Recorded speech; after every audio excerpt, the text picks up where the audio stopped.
दोस्तों नमस्कार। भिनिया संझा से मैं कौशल तिवारी। सत्ता वही करती है जो उसके अनुकूल हो। यदि सत्ता के राह में कोई बाधा बने तो वह उससे कन्नी काट लेती है, मुंह फेर लेती है। शायद यही वजह है कि देश के प्रथम प्रधानमंत्री पंडित जवाहरलाल नेहरू की जयंती को भी देश में बैठे मोदी सत्ता भूल जाना चाहती है, उसे बिसरा देना चाहती है। लेकिन क्या यह इतना आसान है? क्योंकि पंडित नेहरू जिस तरीके से आज़ादी की लड़ाई में बढ़ चढ़कर हिस्सा लिए, जेल गए और अंग्रेजों की प्रताड़ना सहे, उसके बाद जब भारत के प्रथम प्रधानमंत्री बने तो उन्होंने आधुनिक भारत के निर्माण में कोई कसर नहीं रखी। सार्वजनिक उपक्रम लगातार खड़े किए गए। आईटीआई खड़गपुर, एम्स और न जाने कितने ही बेहतरीन संस्थानों के निर्माण में पंडित जवाहरलाल नेहरू की अपनी भूमिका है। लेकिन वर्तमान सत्ता को लगता है कि यदि पंडित नेहरू की जयंती मनाई गई या उनकी पुण्यतिथि मनाई गई तो कांग्रेस को इससे फायदा मिलेगा, इसलिए वह निर्मम और निष्ठुर हो जाती है। पंडित नेहरू को लेकर प्रधानमंत्री नरेंद्र मोदी के विचार सभी जानते हैं। वे सरदार वल्लभ भाई पटेल की मूर्ति खूब बड़ा बनाकर सोचते हैं कि पंडित नेहरू का कद छोटा कर देंगे। लेकिन पंडित नेहरू के कद को छोटा करने की जब जब कोशिश प्रधानमंत्री नरेंद्र मोदी ने की है या भाजपा ने की है, उन्हें मुंह की ही खानी पड़ी है। आज पूरा देश प्रधानमंत्री जवाहरलाल नेहरू की जयंती बाल दिवस के रूप में मना रहा है। बच्चे उन्हें चाचा नेहरू कहते थे और इस पर भी बहुत सारे लोगों को, खासकर एक पार्टी से जुड़े लोगों को आपत्ति है कि आखिर नेहरू जी को चाचा क्यों कहते हैं। नेहरू जी की बहुत सारी बातों पर असहमति हो सकती है, हमारी भी कुछ बातों पर असहमति है, लेकिन इसका कतई मतलब नहीं है कि उनके भारत के प्रति, भारत के विकास के प्रति योगदान को भुलाया जा सके। उत्तर प्रदेश में चुनाव है। देश के इस सबसे बड़े सूबे में हो रहे चुनाव, यकीन मानिए, इस बार नया इतिहास गढ़ने जा रहा है।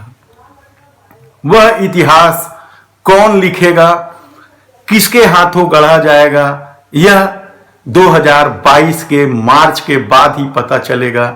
लेकिन जिस तरह की राजनीति वर्तमान सत्ता ने की है, उसका असर यदि आप कंगना रनौत को देखते हैं तो समझ जाएंगे।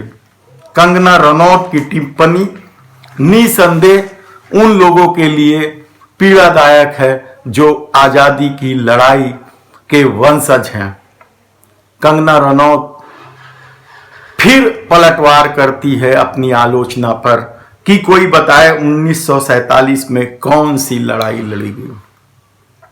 शायद कंगना रनौत को इतिहास फिर से पढ़ना चाहिए कि किस तरीके से अंग्रेजों के खिलाफ सतत लड़ाई चलती रही है।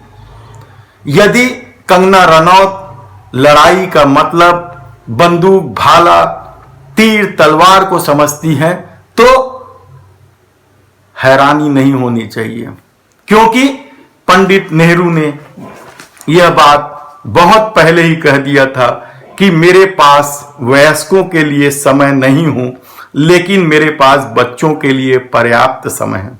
बच्चे हमारे समाज का प्रतिबिंब होते हैं, क्योंकि वे समाज की सोच और मानसिकता को दर्शाते हैं। वे सबसे शुद्ध आत्मा हैं तथा जैसी हम परवरिश करते हैं वैसी ही वे विकसित होते हैं।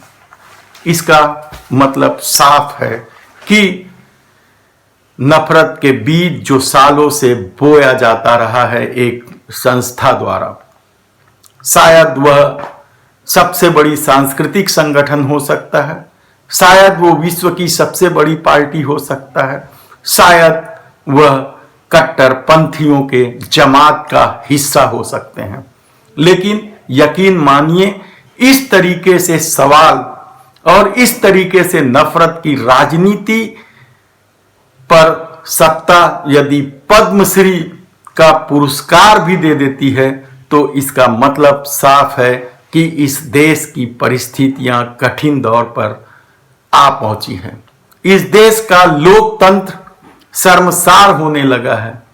पूरी दुनिया के इंडेक्स में यदि हम भूखमरी और खुशहाली में पाकिस्तान जैसे देशों से भी यदि पीछे हैं तो यकीन मानिए हम दुनिया में किस मुंह से अपनी डंका बजाने या विश्व गुरु बनने की वकालत के लाइन में खड़े।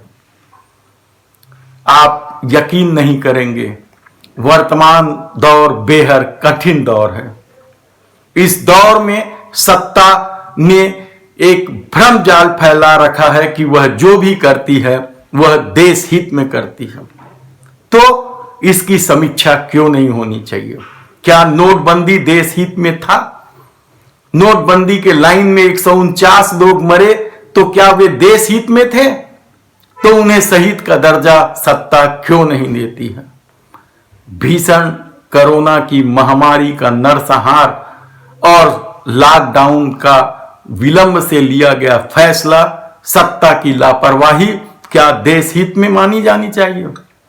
पेगासस हथियार में विरोध के स्वर वालों के बेडरूम में झांकने की कोशिश क्या राष्ट्र हित में है? राफेल में जिस तरीके से कमीशन खोरी की बात सामने आ रही है, क्या इसे भी राष्ट्र हित मान लिया जाए? पेट्रोल और डीजल में खून चूसने वाला टैक्स यदि राष्ट्र हित में है, सार्वजनिक क्षेत्र के उपक्रमों को लगातार बेचा जाना यानी टुकड़ों में भारत को बेच देना क्या राष्ट्र हित में है? रक्षा सौदों में 100% एफडीआई क्या राष्ट्र हित में है? यदि सत्ता इन्हीं सबको राष्ट्र हित कहती है तो यकीन मानिए कि ये एक भ्रम का बादल फैला दिया गया है जिससे बाहर निकलने की जरूरत है। आप कितने भी राजनीतिक बैरी रखें, लेकिन इस देश की परंपरा और रिवाज कहता है कि मरने के बाद व्यक्ति भगवान हो जाता है, उसकी प्रशंसा की जाती है। लेकिन यदि आप प्रशंसा नहीं भी कर सकते तो कम से कम झूठ का सहारा लेकर आलोचना तो ना करें, नफरत का सहारा लेकर आलोचना तो ना करें। आप सच बोलकर यदि आलोचना करते हैं वह इस देश को स्वीकार है। लेकिन वर्तमान परिस्थितियां जिस तरीके से बना दी गई है, जिस तरीके से सद्भावना को तोड़ने की कोशिश की गई है, विभाजन की रेखा समाज में खींचने की कोशिश की गई है, यकीन मानिए इससे देश का विकास कभी नहीं हो सकता।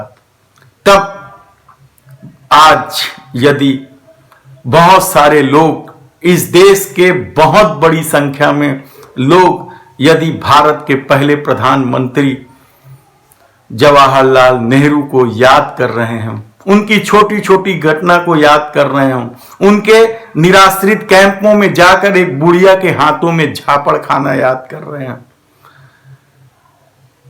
तो यकीन मानिए इस देश में सौहार्द, सद्भावना और अनेकता ही इसकी ताकत है। इस तरह की खेल, झूठ, नफरत, अफवाह ज्यादा दिन नहीं चलने वाली है। शायद यही एक लाइन है जो आने वाले दिनों में 2022 के चुनाव में उत्तर प्रदेश में अपना एक अलग इतिहास रचेगी और नए भारत की नींव पड़ेगी।